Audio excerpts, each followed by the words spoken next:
ಹಾವೇರಿಯಲ್ಲಿ ಬೆಳ್ಳಂಬೆಳಗ್ಗೆ ಭೀಕರ ರಸ್ತೆ ಅಪಘಾತ.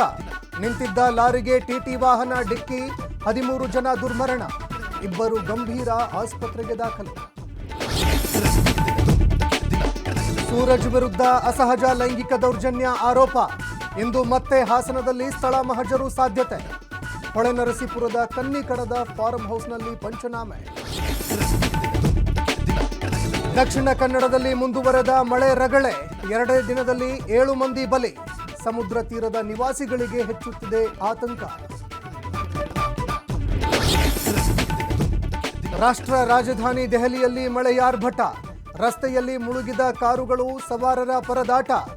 ಏರ್ಪೋರ್ಟ್ನಲ್ಲಿ ಮೇಲ್ಛಾವಣಿ ಕುಸಿದು 6 ಜನರಿಗೆ ಗಾಯ.